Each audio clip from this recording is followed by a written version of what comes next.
Doubt lingers when you're forced to take desperate measures. What decisions could have prevented this mess? What actions might have kept me out of this predicament? I was pretty sure my options were limited. How do you get an adult to see that their actions could ruin everything they hold dear? You can't force them into anything. You can only watch helplessly and deal with the aftermath. That's exactly where I found myself. My wife, who once seemed so loving, believed this would make us stronger, showing how deep our love was. To me, it showed how weak her love was, highlighting her selfishness and indulgence. I'm just an average guy living a regular life. I'm not some resilient, tender romantic hero. Like anyone else, I have my flaws. I often focus too much on myself, work too much, and sometimes I get angry for no good reason. It's not on purpose, it just happens. I'm only human. Life, work, and other events often disrupt our routine. Ariana and I have been married for 19 years, sharing intimate moments a couple of times a week. It was always enjoyable, and we were both eager for more whenever we had the time.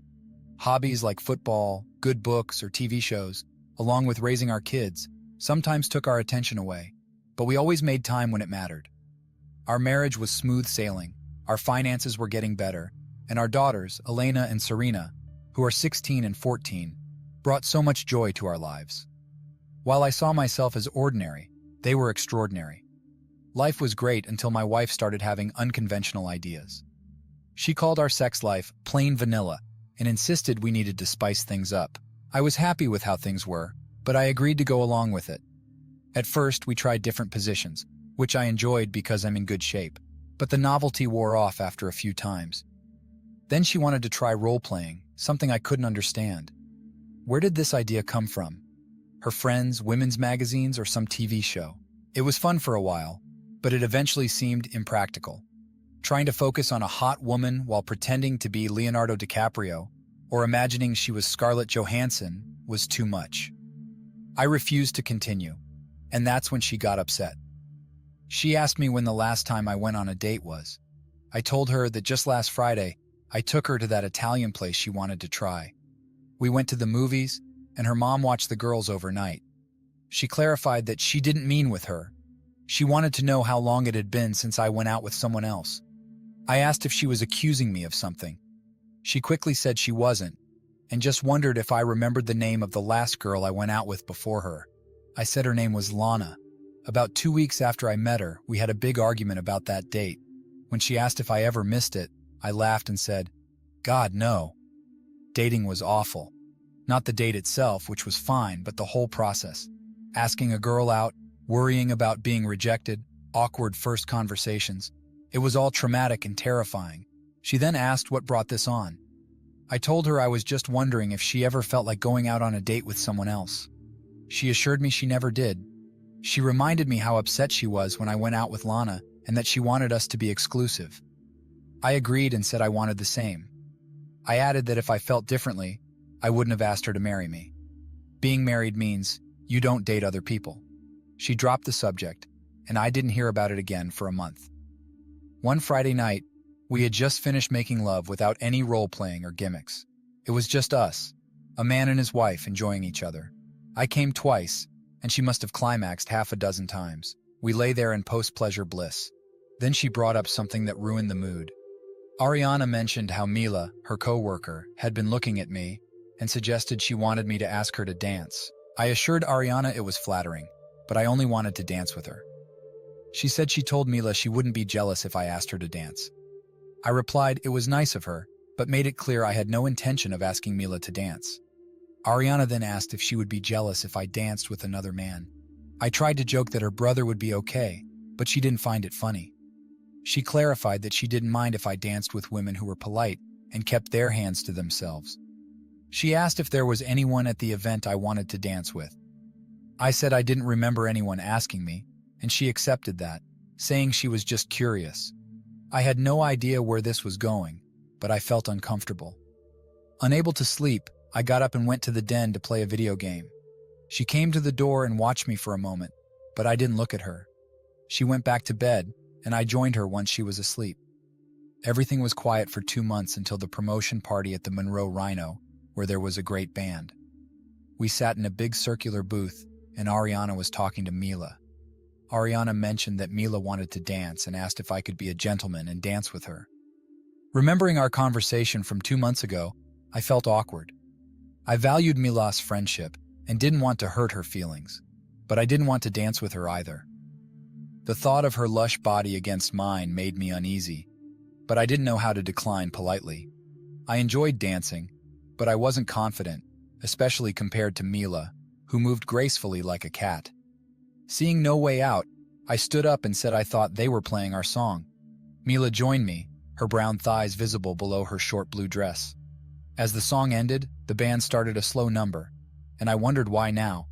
Mila fit against me perfectly, her bust pressed against my chest, her black curls almost covering my face. She had a pleasant scent, and when she gazed up at me, her large brown eyes seemed like liquid pools, her teeth gleaming white against her warm complexion. She wasn't dark-skinned, more of a creamy coffee color. After the dance, Mila thanked me, mentioning that Ariana assured her I wouldn't mind. I complimented her dancing but admitted I did mind, explaining that while I liked her a lot and thought she was the sweetest girl I knew, dancing with her wasn't a good idea for me. She laughed and assured me I was safe with her, expressing affection and noting that if I weren't married, she'd be all over me. Nonetheless, she emphasized the importance of our friendship and suggested we enjoy that one dance. I gave her a little squeeze, and we finished the song.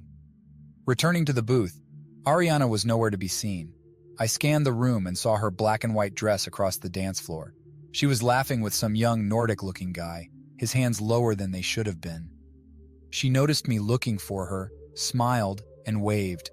My anger flared up. She had set me up with Mila so she could dance with that fool. I tossed a couple of 20s on the table and headed for the exit. Mila watched me, then ran after me as I neared the door.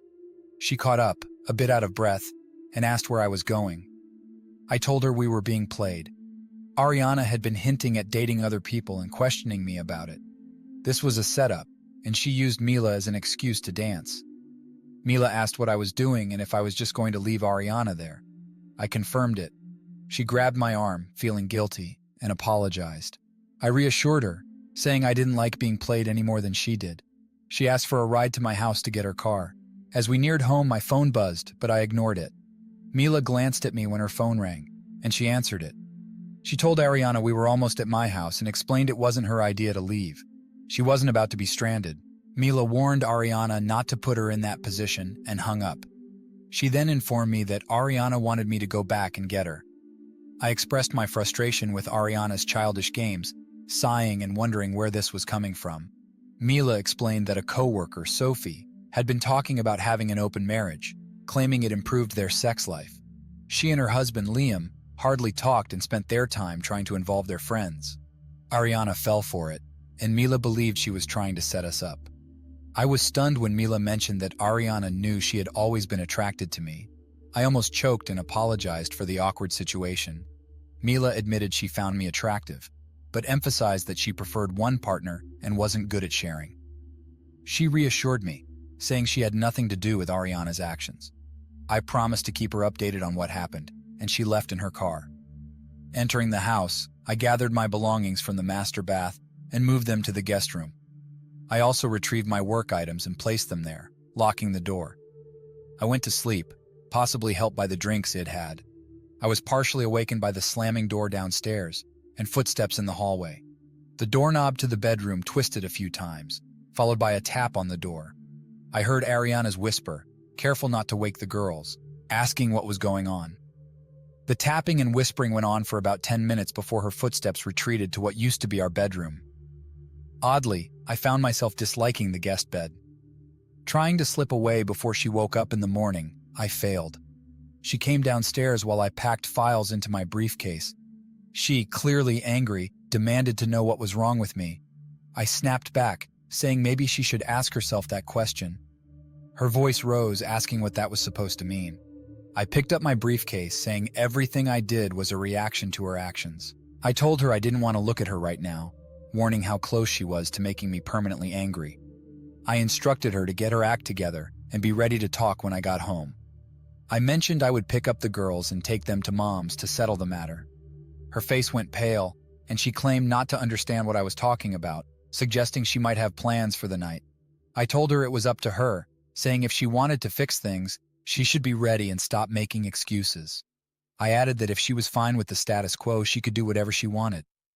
I finished by telling her to move her belongings into the spare bedroom because I liked my bed, making it clear she wasn't welcome in it.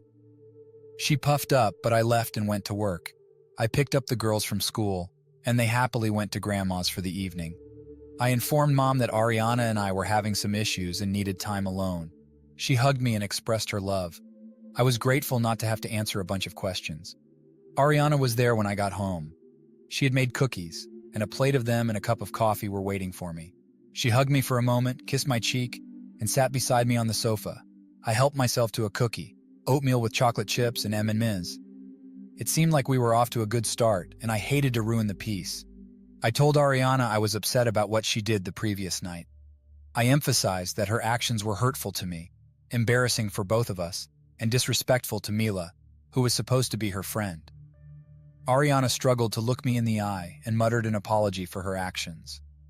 Reflecting on my own behavior, I realized I could have handled things differently. My intention was to open up a line of communication, as she had consistently shut me down before. I thought this approach might get her to consider different perspectives. When I asked what she had been thinking, Ariana hesitated before blurting out that she had been contemplating dating other people. I was taken aback and told her there were several issues with that idea, the first being that we were both married. She countered by saying other married couples do it, citing open marriages as a way to strengthen their love. Skeptical, I asked her for examples. She mentioned Sophie and Liam, claiming they had an open marriage that improved their relationship. I doubted her information and suggested we verify it by searching online. She seemed a bit surprised, but agreed to sit beside me as I powered up my laptop. I typed in, "How many people have open marriages?" and clicked on the first link. The results showed that less than 1% of Americans are in open marriages. We checked several other sources, and they all confirmed the same statistic. Ariana seemed shocked and mentioned that it still represented a significant number, estimating at least 3 million.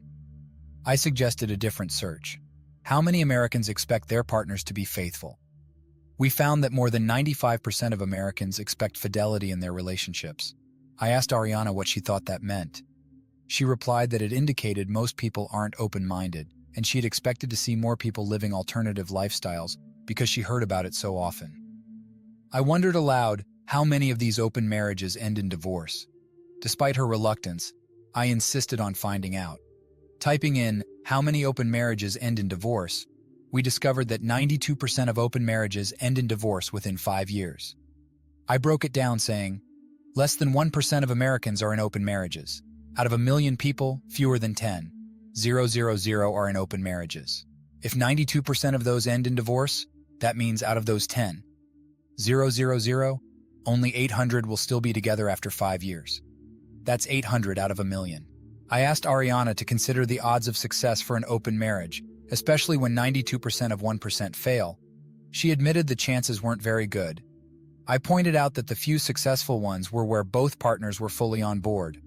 I highlighted that 100% of marriages where one partner is coerced into it fail. Our situation would fall into that category since I wasn't willing.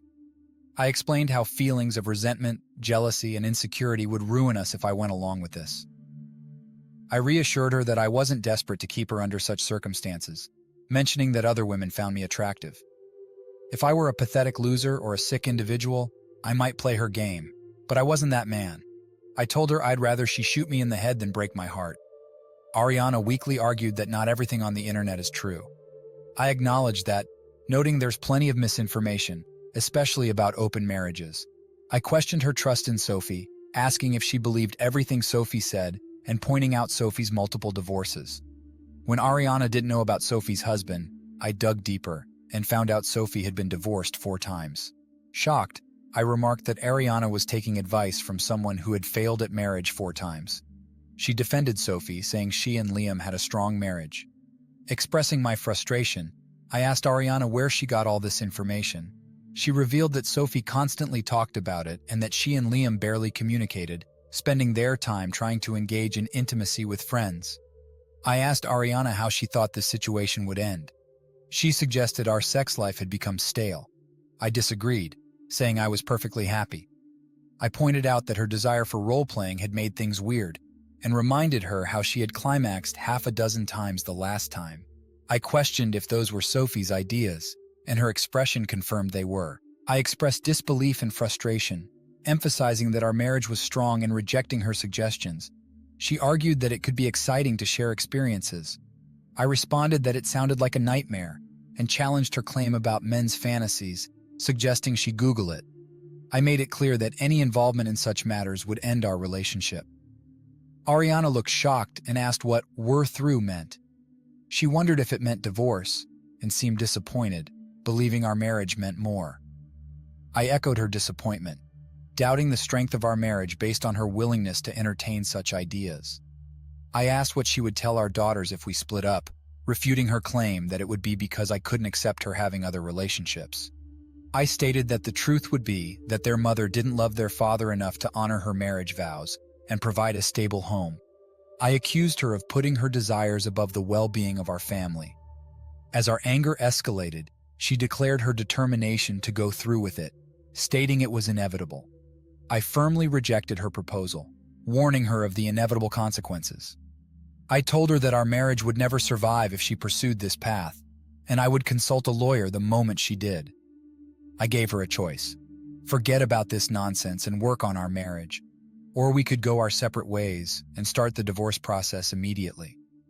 I suggested therapy to understand why she was acting irrationally, although I doubted it would work.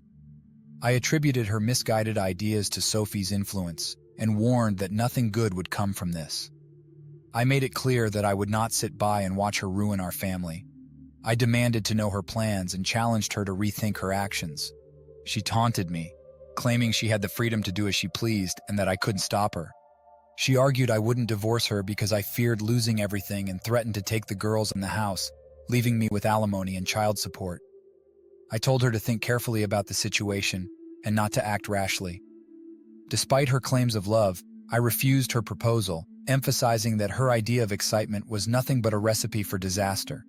I stood my ground, expressing the seriousness of the situation and rejecting her plea to experiment with open marriage. She approached me, trying to embrace and kiss me, but I pushed her away. "Don't touch me. I need to think about this," I said, standing up. "I'll let you know what I decide." It was a lie. I didn't need time to think. I needed time to plan. She was probably right about the complexities of divorce. The system is a mess. I needed to make strategic moves. I left her and went to the master bedroom, locking the door behind me. After spending some time on the computer and the phone, I had a financial plan in place. The real issue was the girls. Under Georgia law, where we lived in Atlanta, children over 14 get to choose their custodial parent. I was confident about Serena, my daddy's girl, but Elena was a different story. She loved me, but she also adored her mother. I hoped that if I could explain Ariana's intentions to use them as leverage for her open marriage, they would want nothing to do with her. It was a cynical plan, and I hated it. But I wasn't the one changing the rules. If Ariana had told me before we got married that she'd want to explore other relationships after 19 years, I would have walked away. She knew that, and she would have done the same. Now she wanted to change the rules and force me into compliance, using extortion tactics. 2 nights later, we had another conversation. Ariana started with an apology that I wasn't inclined to accept. I questioned her about the idea of seeing a therapist and engaging in marriage counseling. She denied having any issues and shifted the blame to me, claiming I wanted to be with other women. I pointed out the contradiction, and she insisted she wasn't planning anything specific, just suggesting we keep the option open. I shared my perspective, revealing that I had opportunities to cheat over the years, but stayed faithful out of commitment. I emphasized the importance of planning for a successful marriage and criticized her lack of commitment. I expressed concern about the impact on our promises to each other, our children, and even to God. Despite her defensive response, I questioned how the girls would perceive her betrayal, asserting that she wouldn't be telling them anything. Later that day, Ariana threatened that as their mother, she would undoubtedly get custody of the kids. She vowed to make visitations difficult and cautioned me not to say a word to them. After a heated exchange, she stormed off, creating enough noise for anyone nearby to hear. I heard a couple of faint gasps and a muffled sob. When I reached the stairs, the girls were gone. I went to Serena's room, then to Elena's, where I heard hushed voices inside. I knocked, and Elena asked what I wanted. I asked to come in, and she opened the door. Both of them had been crying. Sitting between them, I hugged them and expressed regret that they had to witness such a conversation. I explained that they wouldn't have believed me unless they heard it themselves. Elena reassured me, saying it wasn't my fault and placing the blame on her mother. She said she didn't initially believe me but now understood. Serena expressed disbelief at her mother's actions, questioning how she could do such a thing to me and to them. I admitted I didn't know why Ariana was doing this, saying she had been influenced by negative people at work. I shared my unsuccessful attempts to change her mind and mentioned her lack of concern for the family. Serena asked if Ariana was unwell, and I said I had no idea about her current motivations. I suggested therapy and marriage counseling, but Ariana showed no interest. Serena asked what they should do, and I advised them to do nothing for now. I explained my plan to wait until Ariana thought I had given up, anticipating her going on a date. At that point, we would be ready to leave. I doubted she would listen, even if I tried to talk her out of it. I asked both of them if they were with me, or wanted to stay with their mother. Serena exchanged a look with Elena before saying, "No, Dad, we're going with you." My heart lifted, finding solace in their support after 19 years of disappointment. Over the next 2 months, Ariana and I barely communicated, living like distant roommates. She moved into the spare bedroom while I stayed in our former shared space. Despite my efforts to engage her in conversation and dissuade her from her chosen path, our interactions were strained. One evening, while we were working in the garden, I brought up the subject again. I asked her if our marriage was really getting stronger, where the passionate lovemaking she envisioned was, and if the situation was as exciting and fulfilling as she had hoped. She looked at me, and for the first time, I saw a flicker of doubt in her eyes, quickly replaced by anger. She snapped back, asserting that everything was my fault and that I was the one who had caused this mess. I voiced my disapproval when my wife mentioned her plans to engage with others, making it clear that I wasn't on board with the idea. She shot back, insisting that I was the problem.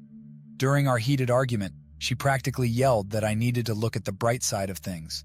According to her, everything would be perfect if I just let go of my stubborn pride. I questioned what this so-called perfection looked like and for whom it would be ideal. From where I stood, the situation was far from perfect and certainly not in my favor. I challenged her claim that she loved me more, emphasizing that my love was shown by giving her freedom while staying committed myself. To me, her desire to explore and push boundaries seemed selfish, not an expression of love. I made it clear that my love for her meant not engaging in relationships with others, and if she truly loved me, she would do the same. I asked Ariana when she had stopped loving me. She tearfully denied it, claiming her love for me had only grown stronger. I countered, saying her actions felt like driving a stake through my heart.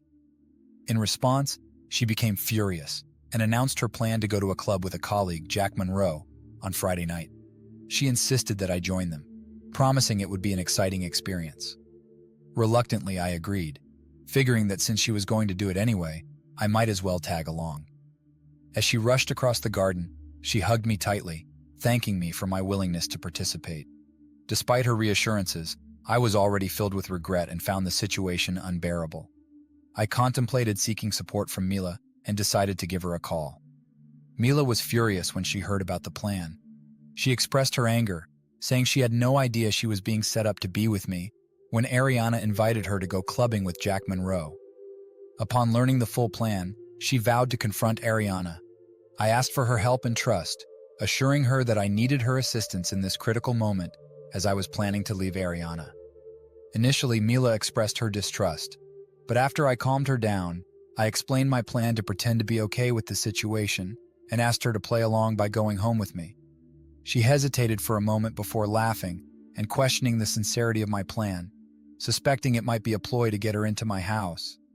Amused, I admitted it was indeed a scheme and clarified that I needed her help moving the girls to my new place while I retrieved our belongings from the house. Surprisingly, she found the vengeful aspect of the plan appealing and agreed to participate.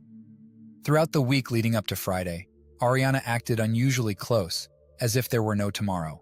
On Friday, before heading to work, I asked her once more if she was absolutely certain about her decision, and suggested she could still call off the plan.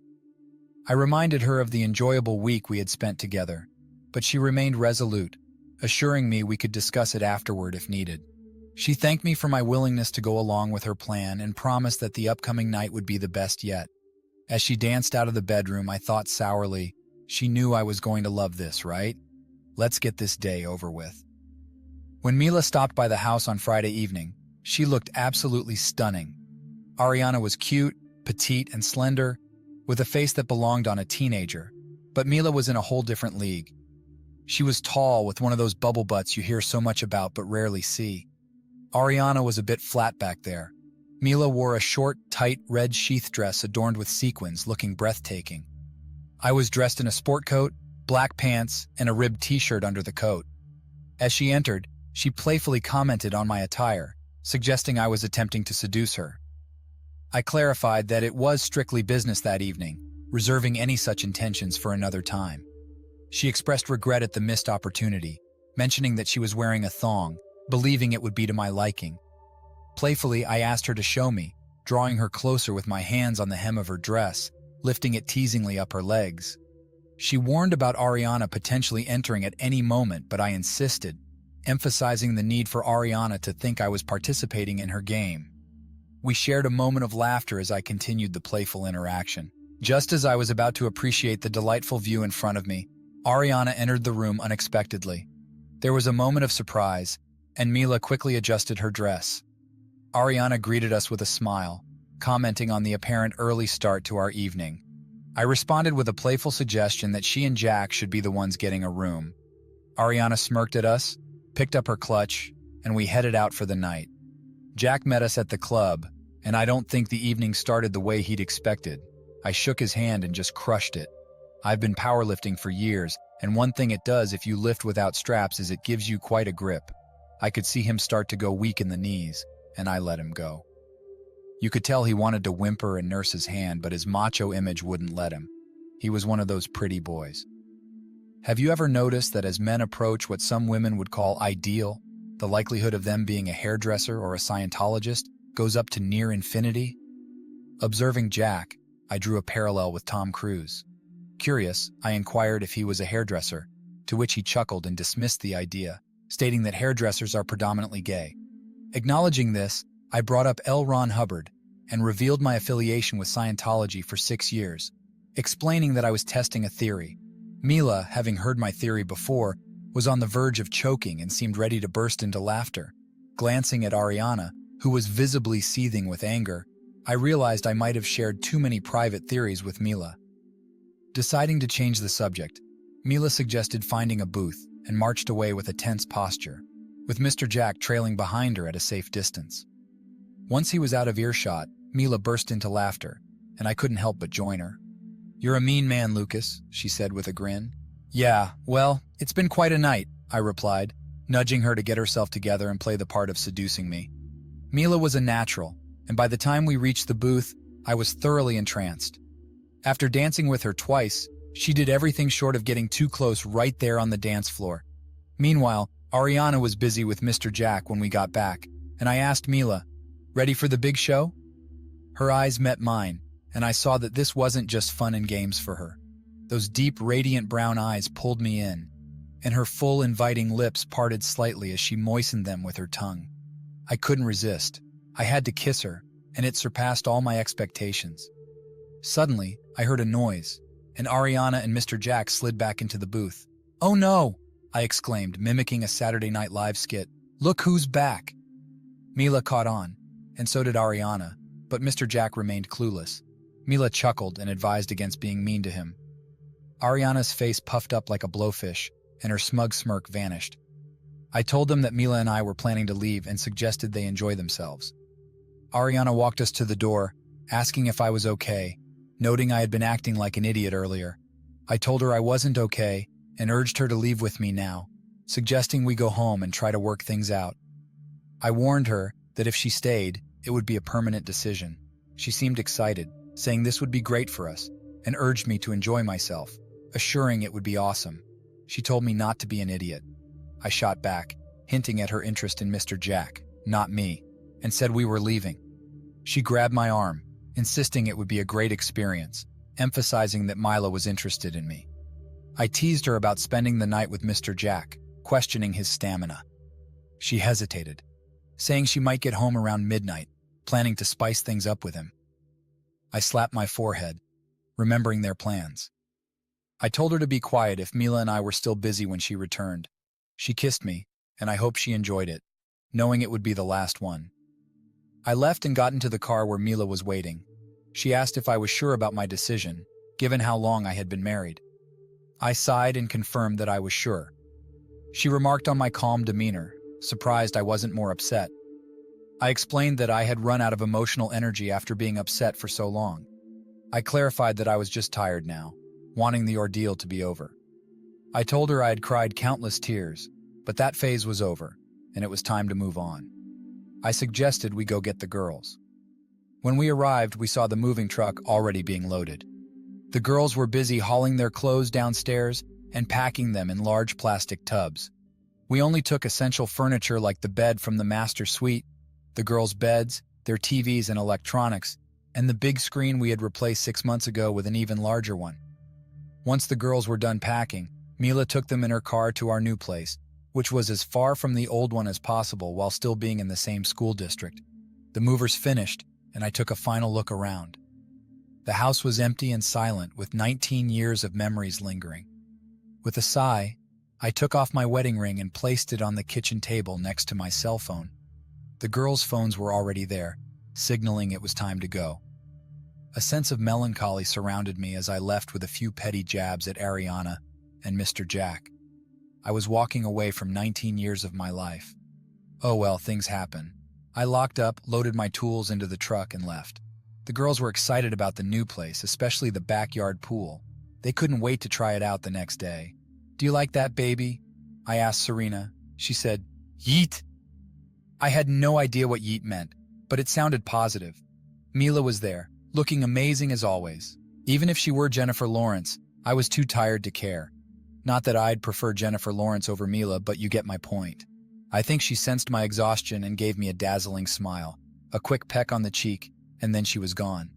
The lingering scent of her perfume was the only reminder that she had been there.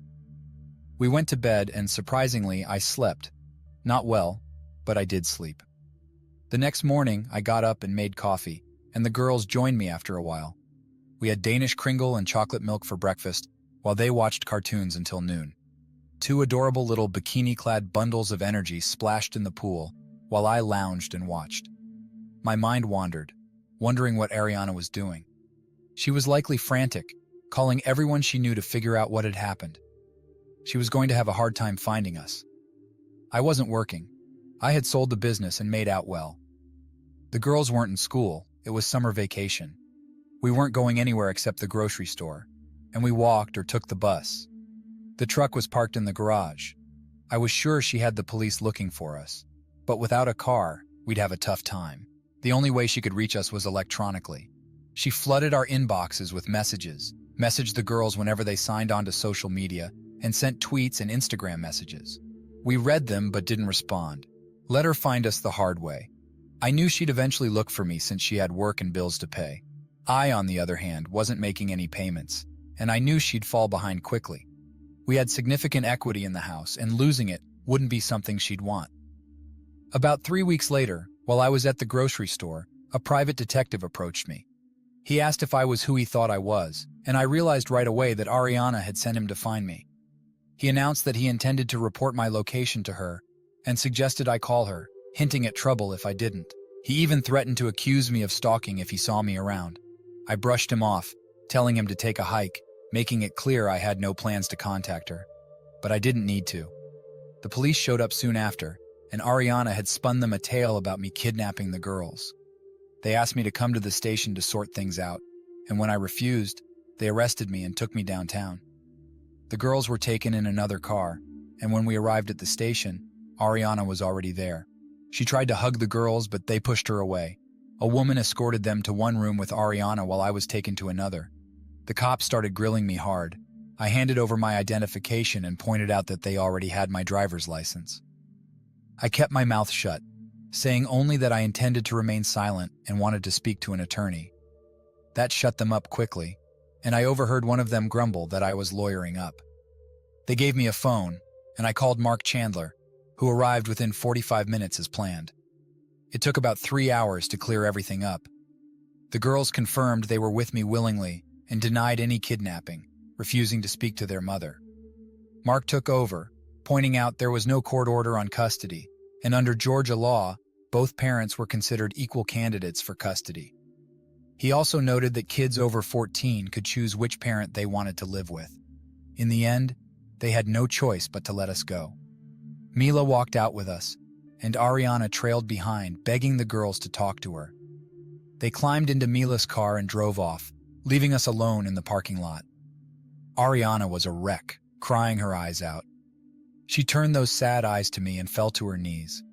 I reminded her how I had begged her not to fool around with Mr. Jack, and since she hadn't listened, why should I care now? She kept pleading, asking me not to treat her this way, and expressing her regret. I agreed to talk and asked where she wanted to go. She begged to go home, not wanting anyone to see her in this state. I suggested going to my place, as I had no interest in going to hers, unsure of who she had been involved with there. She whimpered, but nodded, agreeing to go to my place. "Okay, Lucas, whatever you want, but it's your home too," she said. I didn't argue. She suggested I ride with her, but I declined and called a cab instead. She followed me home, knowing the girls were with Mila and spending the night. I let Ariana in and got her a cup of coffee. We sat at the bar, engulfed in an uncomfortable silence. Silence between us had never felt this awkward since our third date. After a while, she asked what I wanted, and I shot back, asking if I had mentioned wanting anything. She clarified, asking what she needed to do to get me to come home and see the girls. I told her I had no control over her seeing the girls. It was their decision. She accused me of turning the girls against her, suggesting Sophie might have told me about it. I asked if Sophie was some all-knowing oracle. She repeated her question, asking what I wanted. I noted that I hadn't said a word to the girls about her. The only thing I told them was that I was leaving, and they needed to decide who they wanted to live with. When she pressed on, asking who had told them, I revealed that she was the one. Confused, she asked when she would have said anything. I reminded her of that night in the living room when she threatened me, pointing out that the girls were sitting on the stairs, overhearing every word. Her face went pale and she started sobbing, unable to continue. I told her the girls believed she had poisoned their perception, and I shared that belief too. Her pleading was pitiful, reminiscent of my own desperation before. I responded coldly, expressing indifference toward her situation with the girls, stating that she had made this mess and needed to fix it. When she asked what could be done about us, I suggested she file for divorce. She insisted she didn't want a divorce. She just wanted me to come home. I asserted that I considered myself already at home, clarifying that I didn't live with her anymore. She apologized, admitting it was a mistake to push me into this situation and expressing regret. She pleaded for forgiveness, proposing we see a marriage counselor or a therapist. I explained that the issue wasn't that I didn't want it, but that she did. I demanded she file for divorce and warned her that if she didn't do so within a few months, I would. I made it clear I wanted nothing to do with her, considering our relationship beyond repair. Furious, she called me a fool, accusing me of taking all our money by selling the business and emptying our bank accounts. I defended my actions, stating I had sold the business at a significant loss and only took the money I had earned. I emphasized that I didn't have a cent of it left. All of that was true. I had securely stashed the money in an offshore account, knowing it was crucial to do so before the divorce proceedings began. The record showed I sold the business to a Danish company for less than I owed in taxes. I had significantly overpaid the IRS, with the surplus funds held to offset future tax liabilities. Our brokerage accounts remained untouched, although I knew I'd have to give up half to secure the girls' financial future. I had set up a trust for them, ensuring they would be financially comfortable for the next 3 years. As part of my plan, I had been frequenting various grocery stores, Walmarts, and convenience stores in town, using my debit card. I made a point to request cash back every time the machine prompted me to do so. Over the course of several weeks, I had been quietly gathering cash from different stores around town, usually between $160 and $200 each time, involving 3 people in each transaction. This strategy quickly built up a sizable amount of cash. All transactions were legitimate, and I had a significant stash hidden in an old chest in a storage unit, ready to be used when the time was right. When I confronted Ariana, I told her she could keep the house. The equity in it was more than enough for her to sell, clear the mortgage, and get by for a while. I suggested she might even consider moving in with Mr. Jack, and mused aloud about how his wife might react to that. Ariana looked shocked, claiming she didn't know he was married. I pointed out that her desire for an open marriage showed she didn't care about his marital status and told her again to move on and file for divorce. As I got up to leave, Ariana followed me, visibly upset, wringing her hands and crying. At the door she stopped, looked at me with tear-filled eyes, and asked me to tell the girls she loved them and was sorry. I agreed to pass on the message, but made it clear that I wasn't giving up. I wasn't filing for divorce because I didn't want one. I wanted her to come home. She called me closed-minded and expressed regret that she hadn't seen this coming. She kept saying she loved me and wanted to keep trying. I was too tired to argue. I saw her out, took a moment to collect myself, and called Mila. She brought the girls home but didn't come in. Serena and Elena were even more upset with their mother than before, if that was possible. I knew they wouldn't want to hear Ariana's message, so I decided to hold off for now. 2 days later, Ariana showed up around 4:30 with dinner. She'd made chicken tetrazzini with French-cut green beans and a big basket of garlic bread. Elena opened the door, and when Ariana tried to hug her, Elena stiff-armed her. Ariana greeted me, calling me baby, but Elena called out for my attention. I heard Ariana apologizing, professing her love, and saying she missed me. Elena cut her off, refusing to listen and telling her to stay away. Ariana was visibly shaken, nearly collapsing. I took the basket of food from her and led her to the sofa, where she buried her face in her hands, sobbing about how much she was hated. I acknowledged that what she did to the girls was hurtful and doubted they would ever trust her again. Despite feeling sorry for her, I emphasized that rebuilding any relationship with the girls was her responsibility, not theirs or mine. She mentioned making dinner and looked at me pleadingly. Despite knowing she brought it on herself, I decided to help. I offered to talk to the girls while she found the dishes in the kitchen. Upstairs, the girls were furious, incredulous that Ariana thought feeding them would make everything okay. Serena was livid, stating that Ariana had destroyed our family. I sympathized with Serena, explaining that Ariana had thrown a grenade into our lives and now had to face the consequences. Despite Ariana's belief that I was the problem, I reassured the girls that my love for them hadn't changed. I gave them the choice to stay with me or be with their mother, stressing that my love for them was unwavering. Elena, refusing to eat with her mother, said she'd rather die. The girls confirmed their decision to stay with me, and we hugged. I proposed going down to eat with their mother and trying to be civil. Elena asked if that's what I wanted, and I told her it was, as long as they avoided being mean. They agreed to be civil, but intended to make their feelings clear. The dinner was extremely awkward. Ariana tried to talk to the girls, but they responded with curt, one-word answers. After the meal, we cleaned up, packed Ariana's dishes, and she got ready to leave. When Ariana asked Serena for a hug, Serena refused, saying Ariana was no longer her mother. Both girls went to their rooms without another word. Ariana was devastated, and it took her about half an hour to compose herself enough to leave. Despite feeling a bit sorry for her, I took no responsibility for the situation. In fact, I found some satisfaction in how things were unfolding, relishing every moment of it. Ariana continued to come over about once a week, and each time the girls shattered her hopes. She never filed for divorce and kept trying to convince me to move back in with her. After 6 months, I finally filed. When the divorce was finalized, I think Ariana finally realized it was over. The court granted her visitation rights, but somehow, every time she planned to visit, something came up to prevent it. I hope she found someone who suited her open lifestyle. As for me, I remained unmarried, dedicating my life solely to my girls.